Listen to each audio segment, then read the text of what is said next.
Sup, guys? It's Toad back with you for Thursday, April 24th. This is Better Off Dad, of course, as usual. I gotta check my audio settings because I did fix my mic last night. If you watch Tower Gang, changed my mic settings a little bit, fixed my mic a little bit more. So hopefully we're good here. It sounds like we're good. So obviously great content here. So I'm gonna turn that up a little bit more. But let's get to it, man. So yesterday, sixth straight winning day, I believe, on the show. It's NBA playoffs, man. I said going into this is usually one of the best times of the year, probably the best time of the year for my betting. NBA playoffs, I tend to do really well, and that is happening. NHL playoffs have gone really well as well, and MLB is doing okay. I mean, it's just chugging along right now. I don't know. I'm not totally satisfied with it at this point, but hopefully that turns around as well. 2-1 last night. I mean, not a huge winning day, but a winning day nonetheless, as the loss was unfortunately on a money line favorite in Anaheim. Anaheim Angels, they couldn't get anything done, man, offensively. They had one hit into like the 7th or 8th inning. I mean, what can you even do about that? I mean, if this team can't even hit this Pittsburgh pitching staff, and of course it was not Skeens on the mound yesterday, I don't know what to even tell you.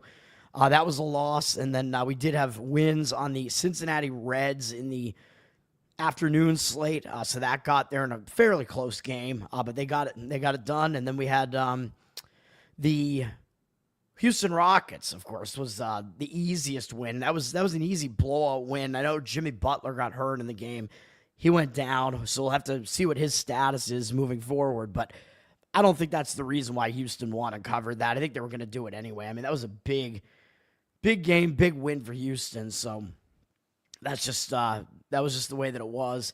I don't know what else to say about that. Well, one thing I will say, I forgot to talk about the total in that game yesterday, because the total had actually been posted about 10 points lower than it had been in game one.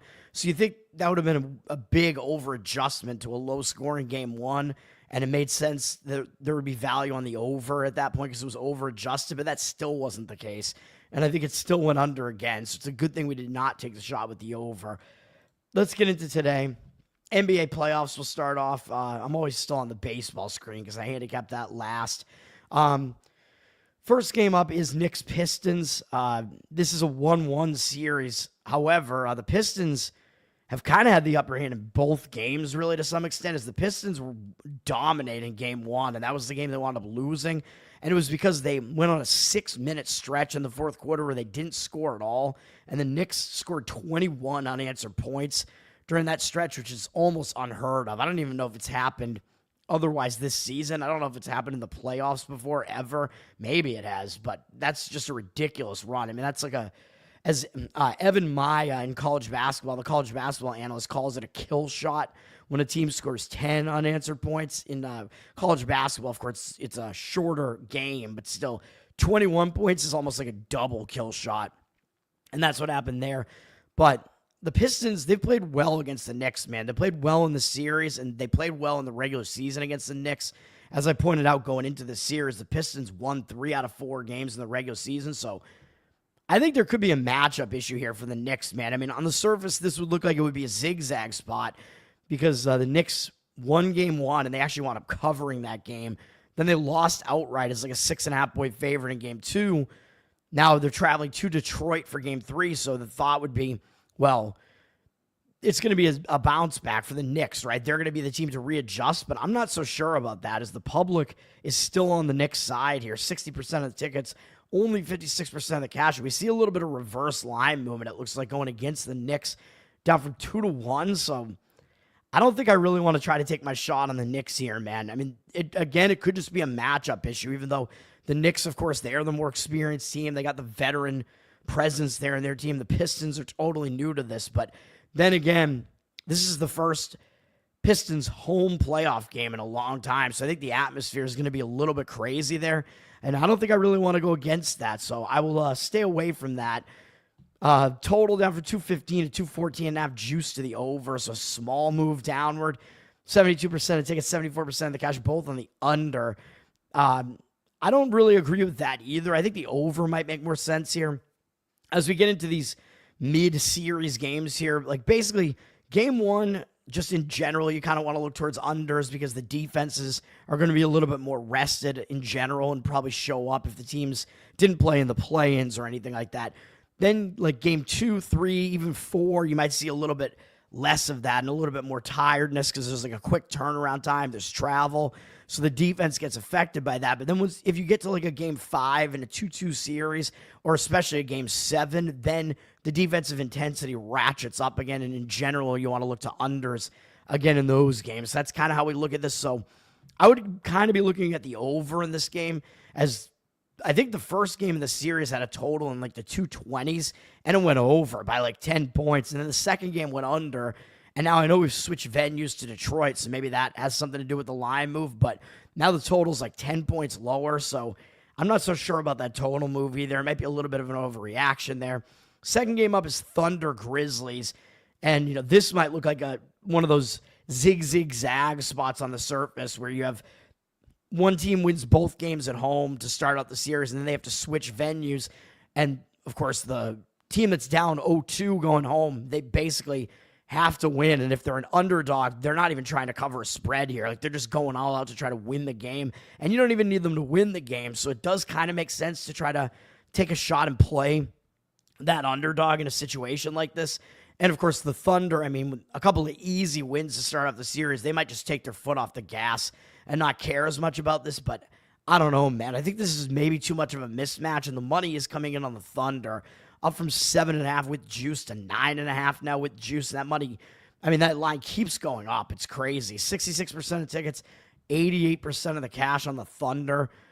I don't know that I want to get involved here, man. And the total has gone up as well, 225, juice to the over to 227. I don't really disagree with that either.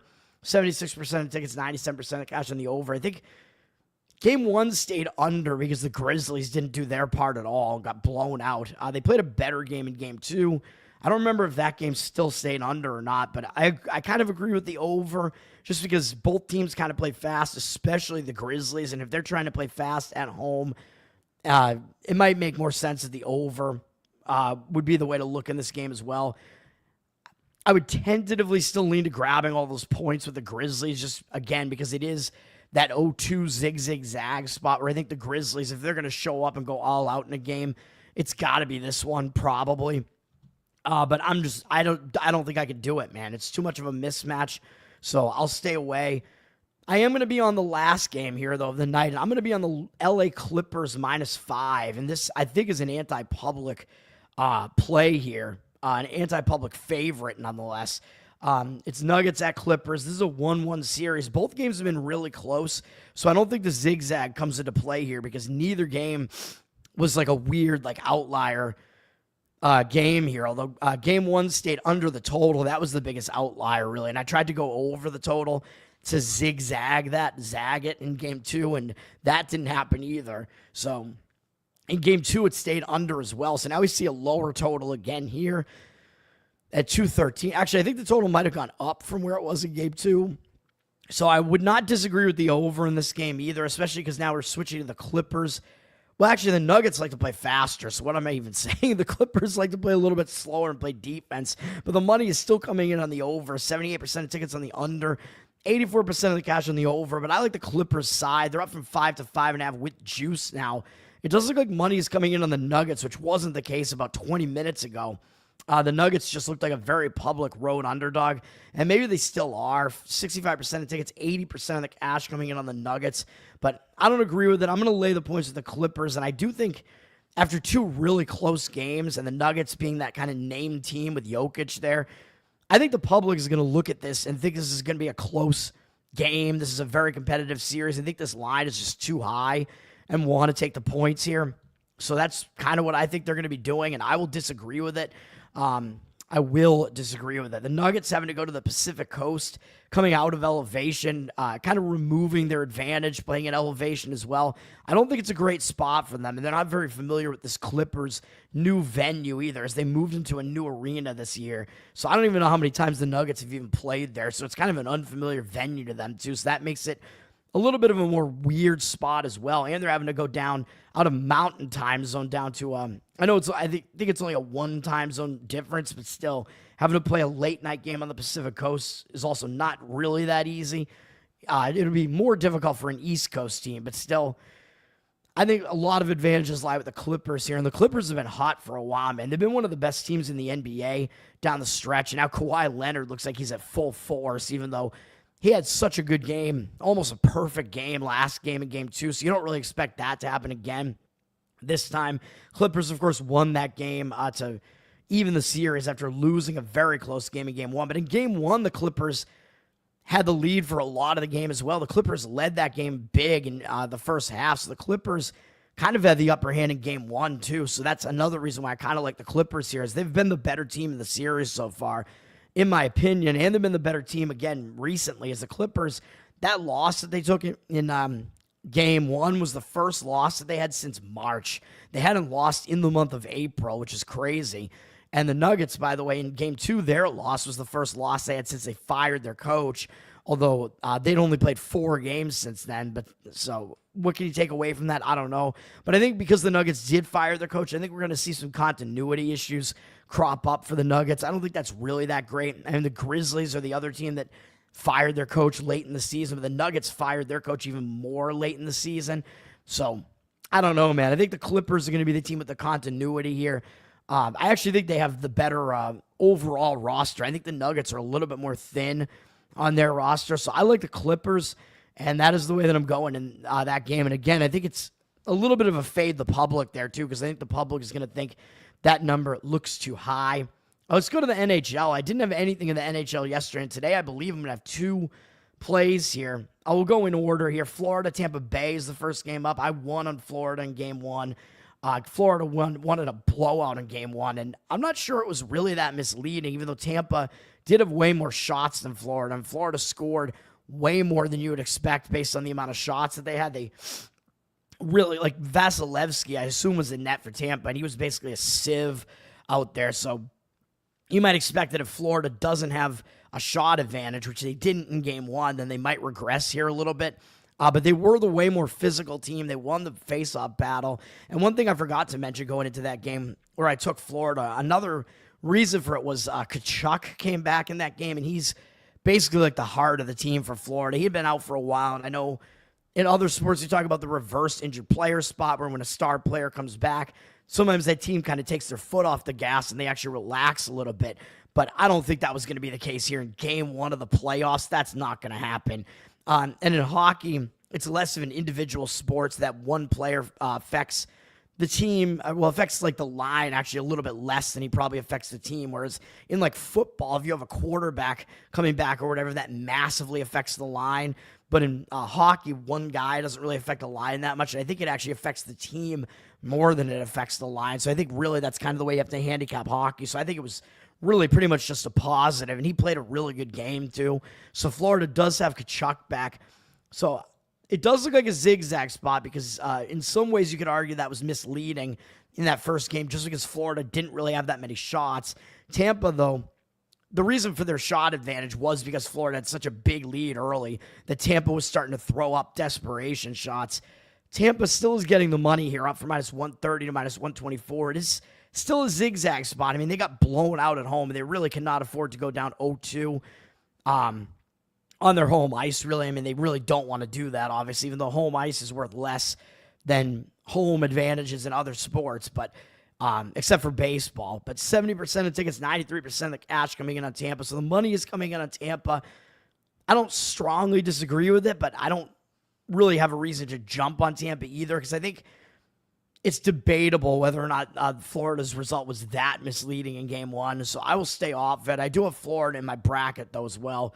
But I had them in game 1. I'll stay off game 2 here.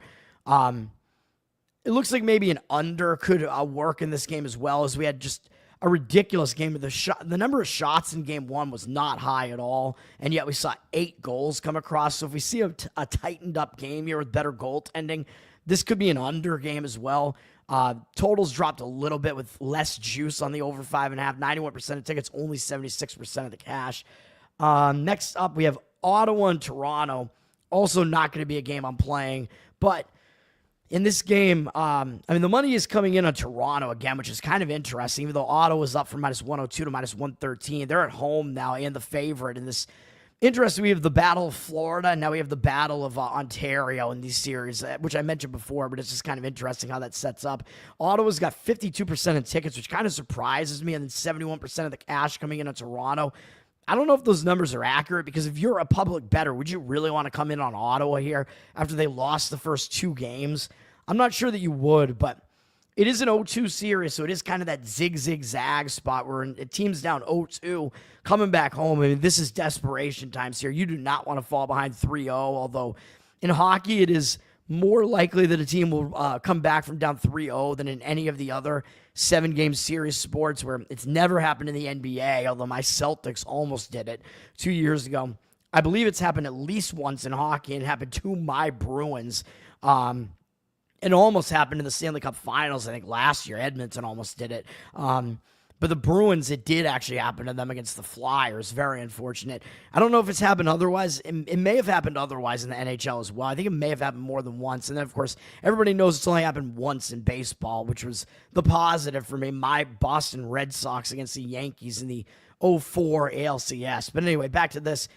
Basically, if you fall down 0-3, you're not going to win the series for the most part. I mean, highly unlikely, even though it's a little bit more likely in the NHL than in other sports. So Ottawa, they're back at home. They're going to have to go all out here, down 0-2. The problem is the last game was close, man, as Ottawa actually took Toronto into overtime in Game 2. So they might be a little burned out as they went all out and they got that close to evening the series and couldn't make it happen. So I could see them actually even being in a little bit of a hangover spot here coming off of that. So I don't really want to put my money on Ottawa. So I'm just going to pass on this game. What I am going to do, though, is I'm going to play the Vegas Knights, and they're laying a road price -150. As the odds makers are still telling you Minnesota is not as good as you might think they are. Vegas up from -138 to -155, so the money seems to agree with me. Unfortunately, we didn't get a little bit of a better price on this, but this is the playoffs, so I'm willing to lay a little bit more on the money line here on some of these favorites. I think this is a spot to do it, right? I think the public is actually not on Vegas as much as they should be after the debacle in Game 2 that they had. 63% of tickets, 81% of the cash coming in on Vegas. I'm going to agree with this here, even though I know it's Minnesota returning home, but I think this is a zigzag spot that will work for Vegas. And Minnesota, again, I don't think they're a very good team, and the odds makers keep lining them as a big underdog for a reason, telling you that they're not as good as their record would indicate. Game 1, Vegas won the game fairly easily, winning it by 2 goals. And I don't think there was really anything that misleading about it, even though Minnesota was the way more physical team in the game. Well, actually, I don't know. Minnesota was way more physical. They did win a lot of the faceoffs. Vegas still wound up winning the game. So really, that was kind of the game that Vegas actually didn't play as well, and they still won. And then in Game 2, Vegas was actually the better team, and it looks like they lost horribly. They got blown out 5-2, but this is the reason why I'm on Vegas, man. Vegas dominated this game. I mean, I don't think it was all just because they were behind either. Maybe some of it was they were down 4-0 in this game. They cut it to 4-2, by the way. So Vegas not going away in that game despite being despite having a really bad start to the game. And then there was an empty net goal that made the final score look a little bit worse. But Vegas, yeah, they're not the more physical team. They're more of a finesse team, but they have way more shots in the game. They really held Minnesota's shooting down. It was just a really bad goaltending game for Adin Hill, as Minnesota had like 4 goals on the first 9 shots in the game or something like that. Like, that's not going to happen again as long as Vegas refocuses and tightens that up. But this is an embarrassing loss, man, for Vegas. And again, if you look at the statistics, there is no way this looks like it was a 5-2 loss for Vegas. They had a big face-off edge, which they didn't even have in Game 1, which is interesting. The team with the huge face-off edge has lost both games in this series.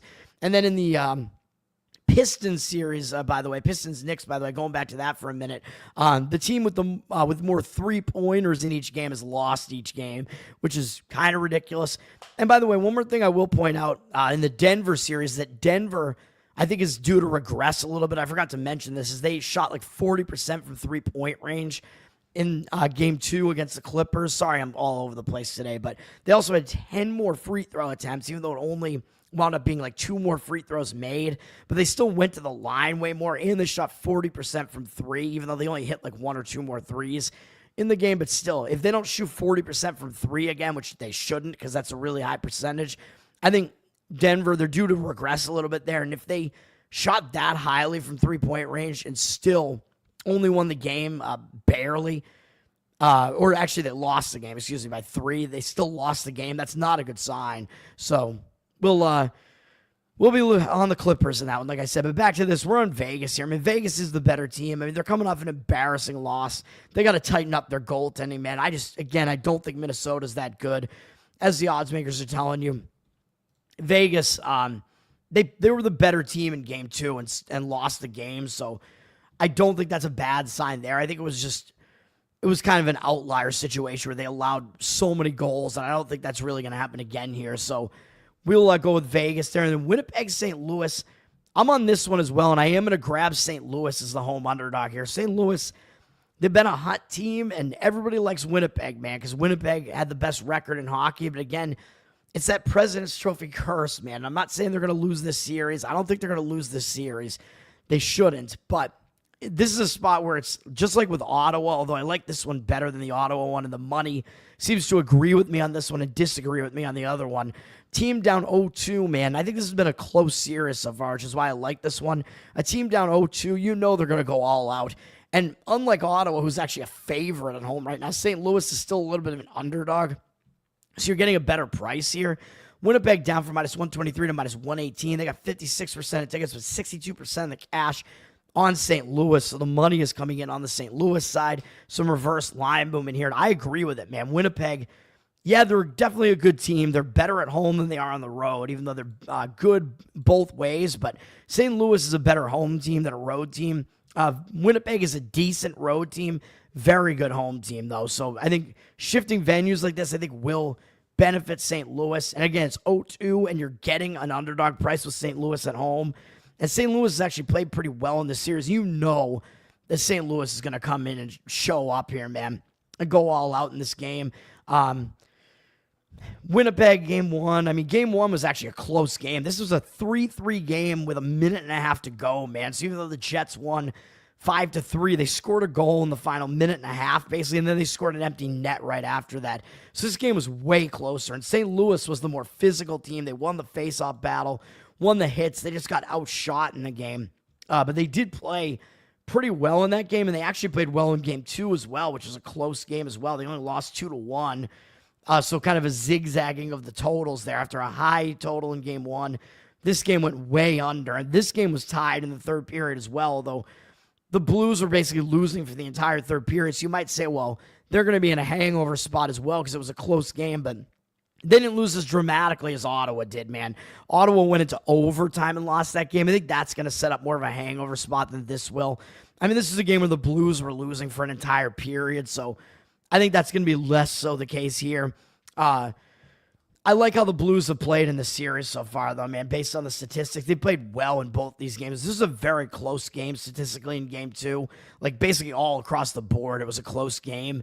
So the Blues are not outmatched in this game, in this series, man. I think Toronto-Ottawa is actually more of a mismatch than this series is, and I'm kind of surprised that Ottawa's actually a favorite in that one. Kind of surprises me. But yeah, based on, I think the opening series price, Toronto was a heavier favorite than Winnipeg was. So maybe I could be wrong about that. But I do think we're getting some value on a St. Louis team that really is going to need to show up here. And by the way, St. Louis, they played okay against Winnipeg here during the regular season. Although, of course, you got to basically look at what happened after the Blues changed their coach there to Montgomery, who came over from Boston there. They only lost 3-2 against Winnipeg early. They won at Winnipeg in December.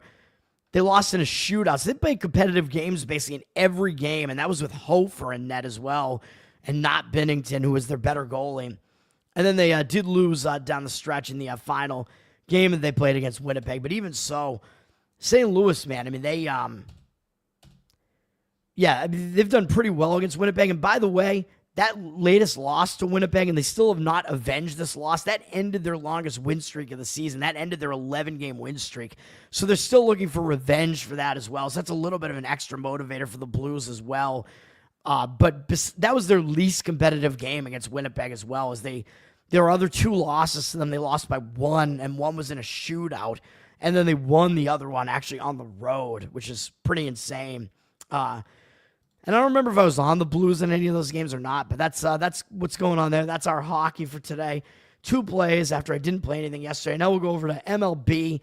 It's getaway day, so we have fewer games. Still like kind of a decent slate of games here, though. I do lean to the Chicago White Sox here as Minnesota is on the verge of a sweep, and you know the White Sox are going to try to avoid the sweep here. The White Sox do have Shane Smith on the mound. He's been one of their good players this year. He's not Garrett Crochet. Garrett Crochet was the saving grace of the team last year if they even had any. Shane Smith is off to a good start this year. He's a pretty good pitcher, man, to be honest. 2.82 ERA, 0.94 whip. His strikeout walk numbers aren't that great, 15-8. He doesn't really strike that many guys out, but he's not allowing a lot of hits, 13 and 22 and a third. He's been effective, and Minnesota has not hit him well either in 15 at-bats, 133 average, 369 OPS. So he's been good against Minnesota. The issue I have with that is that Minnesota just saw him, so that was pretty much all this one game. I think it was all this one game. That was Shane Smith's debut game, I think, in the majors, actually. And so Minnesota has seen him recently, and we saw the Red Sox actually hit him better when they faced him a second time. So the Red Sox actually faced him a second time too. So a little bit of a difficult slate here for Shane Smith early on. Is in his first 5 starts, he's going to have to face the same team. 2 of those 5 starts, he's going to have to face the team he already faced, which kind of removes his advantage because, as I always say, or some of it, like a young pitcher, when they have good stuff, the first time through a lineup, the pitcher is going to have the edge because the hitters don't know what to expect. But then if they just face them, they'll know what to expect and do better the next time. That is what the Red Sox were able to do against them the next time. So I worry a little bit because Minnesota did just see him, even though he pitched pretty well against them. But I think he's the better pitcher right now over Chris Paddock, who Minnesota still expects this guy to do something, but he's older. He's 29, and he still has not gotten it together. So I don't know if he really will, man. 7.27 ERA, 1.56 whip. There's no question his numbers have been way worse than Shane Smith's, but he did have 1 bad start this year, but it was against these White Sox, which is kind of insane to think about. So he actually did terribly against the White Sox in his first start. So I think he might not match up well against the White Sox, but that was his first start of the season, so you could give him a pass for that, and he's trending in the right direction. He's had his best 2 starts were the last 2 against Detroit and Atlanta, although Atlanta hasn't been able to hit that well. Against the White Sox, he's got a mixed bag of numbers. 33 at-bats, 5-4, strikeout walk ratio is not that good. 273 average is fine, 897 OPS, not that great. So I still give the edge to Shane Smith in this game. I think he is the better pitcher. So you're getting a huge dog price here as well with Minnesota. The line is actually going down on them, down from minus 240, minus 225. So money is coming in on the White Sox. 51% of tickets, 74% of the cash coming in on them. I would grab them on the run line, probably, if I was going to do this, plus 1.5. I don't know what you have to pay for it right now, but I'm not going to quite get there with that one because I do worry about Smith in his second start against them, but that's the way I look there. Seattle, Boston. Looks like it would be an under type of game on the surface with Brian Wu against Garrett Crochet. I'm not quite sure I want to do it, though. I mean, Wu, obviously, he's a good pitcher. He's a little bit less good away from home, though. But against the Red Sox, most of the Red Sox hitters have never seen him before, so he might have a little bit of an edge early on because the Red Sox have still not faced him, except for Sable and Bregman. And Bregman is only 1 for 6 off him, so he hasn't done well off him. Wu, overall 250 average and 875 OPS allowed to Boston, but in such a small sample size, I don't know that it really matters. I think you just got to say Wu is a good pitcher, but he's not as good on the road, which is where he is today. Garrett Crochet off to a nice start this season for the Red Sox. 1.13 ERA, 0.91 whip. I mean, he's pretty much dominating, as you would pretty much expect. But he is coming off 2 pretty easy games against the White Sox, which their offense sucks. Not that Seattle's is any good, though, and he does well against Seattle as well in 31 career at-bats. 226 average, but he has allowed 2 home runs and 4 walks to them, so a somewhat high 790 OPS. So his numbers aren't all dominant against Seattle, so I somewhat hesitate to go under in this game. It does look like the money is going that way, though, as the totals drop from 8.5 juice to the under to 8 juice to the over. Very slight move there, but 59% of tickets are on the under and 84% of the cash on the under. I do agree with the under in that one, and I just don't think I want to make that one a play. I think there are some reasons to be hesitant. As I pointed out, Colorado and Kansas City got rained out yesterday, so they're going to play today, and now the pitching matchups have shifted, as it was going to be Marquez against Lorenzen yesterday, and now they're pitching in opposite games now of the doubleheader. Is now Cole Reagans, who was probably going to be up to pitch today, is going to get Marquez. So obviously, it looks like a huge mismatch as Reagans is an ace. He's an elite pitcher, and he should be in a bounce back spot because I believe he's coming off a bad start. So it looks pretty good for Reagans here. As he came off his worst start of the season at Detroit, he's an ace pitcher, man. So I expect him to bounce back. His numbers this year are still really, really excellent. Against Colorado, his numbers are okay in 24 at-bats, 250 average, 708 OPS, so nothing to really take away from that. Marquez, though, his numbers suck this year. I mean, he's an awful pitcher, just ridiculous. An ERA of over 8 and a whip of almost 2. Terrible, but the Royals actually really have trouble hitting him in 42 at-bats, 143 average and 527 OPS. So Marquez actually has done well against the Royals, and we're not in Coors Field here, so Marquez at least doesn't have to pitch in Coors right now, which is where he's pitched some of his games this year. He gets an easier draw this time against an offense that's not very good and in a non-Coors environment. So I actually think the under might be worth considering in this game, as insane as that might sound. It looks like the total has dropped a little bit, with 8 being juiced a little bit less to the over there. And obviously Kansas City is a huge favorite because Colorado sucks, and Reagans is still the better of the two pitchers. I won't play that one, but I am on one under, and it is maybe a little bit dangerous in Milwaukee, San Francisco. Neither of these teams used a lot of their bullpen yesterday, so I still think we're okay to go full game here, and we're hoping that our starting pitchers get us deep enough into this game that we don't have to worry that much about the bullpens. Milwaukee's bullpen is terrible. I mean, you do have to worry about that when you play an under in a Milwaukee game like this, but yesterday's game went under. I told you I didn't quite want to do it at the under 6.5, and it still went under the 6.5. So I did call it right as far as an under. Logan Webb, Freddie Peralta entered into a bit of a pitching duel, although Webb outpitched Peralta. But still, the Brewers didn't really use their best relievers because they lost the game. So San Francisco actually used some of their better relievers. I'm not too concerned by that either, though, because they only used Miller for 3 pitches and Doval, their closer, or Doval for 5 pitches. So there's a chance they'd be available again here in this game because they really didn't pitch that much yesterday. But I like the starting pitch-up here, man. Starting pitching matchup here. Tobias Myers is pitching, man, for Milwaukee here. And this is going to be his first start of the season, as he started the season with an oblique injury. Last year was his rookie season. I was talking about him last year quite a bit because he was this young guy, young prospect, and he was good for the Brewers last year, so they're going to be happy to have this guy back. He had a 3 ERA and 1.17 whip last year, the 127-36 strikeout walk ratio, which is pretty nice, even though fewer than 1 strikeout per inning, but still really nice numbers. Especially for a rookie, pitched almost the full season. So there is something we can take away from that. He's a pretty good young pitcher, man. So I like Myers. And of course, people might be hesitant to take this guy because it's going to be his first start of the season. I'm not as worried, though, because he has good stuff. And if he's coming off the DL, he's going to be excited to be back. And we don't have a huge amount of at-bats here from San Francisco, only 11 at-bats. So some of their hitters have never even seen him before, and the hitters that have seen him only hit him to a 182 average and 727 OPS. OPS is a little bit high because he did have 1 home run allowed to Chapman. But other than that, good young pitcher, man. In San Francisco, I mean, some of their guys haven't seen him before. The other guys have pretty much struggled against him, so I like that side of this, and I like the other side of it as well. On the Giants side, they got Landon Root pitching. His whip isn't good at 1.36, 4.09 ERA.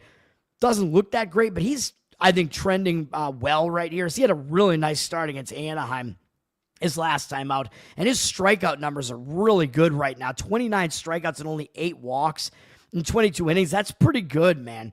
22 hits allowed, maybe a little bit higher than what you would like to see, but he's been good. And even though he allowed 2 home runs in his last game, those were the only runs that he allowed. He's allowed 4 or fewer earned runs in every start. He's only not gone 5 innings in his first start of the season, which I think they might have limited him a little bit, but now they're starting to let him go deeper into games. They're unleashing his pitch count a little bit. He's a good young pitcher for the Giants, man. And he's a guy that has nasty breaking stuff that looks like it is causing a lot of swings and misses. He's inducing a good amount of ground balls as well. So I think this is good. I like Roop here, or Raup, whatever. Milwaukee's seen him a little bit, 22 at bats worth, but he's held him to a 227 average, 593 OPS. So Milwaukee has not hit him well, and they have not seen him recently. They haven't seen him this year. So I like the under in this game. And the money seems to agree with me as it's down from 8 juice to the over to 7.5 juice to the under. Pretty significant move there, and it looks like a significant public versus professional split here with 73% of tickets on the under. 73% of tickets on the over, But the cash actually coming in on the under to the tune of 70%. So that's where we're going in that game. Second Colorado-Kansas City game, you got Dollander, who's a nice young pitcher for Colorado, though he hasn't been good so far, but his best start this year was his one start that wasn't at Coors Field. So he struggled at Coors Field, but away from Coors Field, he's been better, and he's away from Coors Field here. He's a young prospect who does have good stuff, and Kansas City has never seen him before. So he might do well here, and Michael Lorenzen, as I pointed out yesterday, does have good numbers against Colorado, even though his numbers aren't good this season. He's got decent stuff. He can put together some good starts, and in 36 at-bats, Rockies hit him 139 for a 139 average and 427 OPS. So I like the under in that game as well. It's going to depend on what the bullpen usage is in game one. You're looking at 8.5 juice to the over right now in that late game there, but I like the under in that one, and I kind of like it better than I like it in the first game as well, because Marquez could get lit up in any given game, so who knows. Next up, I am going to play on Baltimore, and this is more of a full game type of thing here. This is more of a situational spot rather than the starting pitching matchup. I just think Washington has disadvantages elsewhere. Washington's on the verge of sweeping Baltimore, man. It's been an embarrassing series for Baltimore, but I think Washington, they're not that good. Baltimore is going to try to go all out to try to avoid getting swept here. And meanwhile, Washington has a big series up next against the Mets, big divisional series, so they might be looking ahead at this point. Baltimore, they're going to want to take one game here, man. I know Cade Povich, he hasn't done well at all. 6+ ERA, over 2 whip. He's been awful. He's coming off his worst start of the season, though, and in his other 3 starts, he hadn't allowed more than 3 earned runs in any start at least. So at the very least, he should bounce back from one really, really ugly start. And if you take that start out, his strikeout walk numbers, his walk numbers aren't that bad. He's been way too hittable, but that was a lot of hits allowed in that one Kansas City game where he still somehow limited them to 1 run. So in some ways, he's able to pitch out of jams. And Washington, aside from Lowe being 1 for 2 off him, the rest of their hitters have never seen Povich before, so he might actually have a little bit of an edge against a not very good Washington lineup. So that's the other thing. I think Baltimore, even if you think they don't have the starting pitching edge here, and I think the starting pitching is debatable because Povich at least has the unfamiliarity edge going for him, even though he does suck right now at least. Baltimore has the better offense and the better bullpen as well. And Washington's offense isn't very good, and their bullpen is terrible.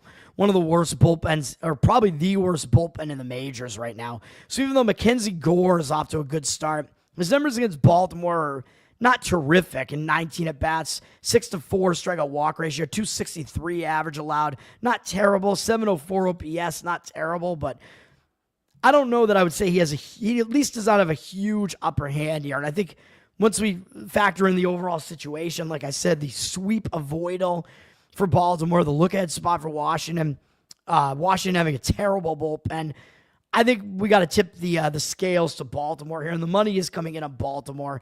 62% of tickets on Washington, only 57% of the cash. So it looks like the market read is on the Baltimore side. So that's where I'm going with that one. Anaheim is on the verge of getting swept by Pittsburgh, and Pittsburgh does have the Dodgers next. So it's similar. It's a look-ahead spot for Pittsburgh, and Pittsburgh's really not that good.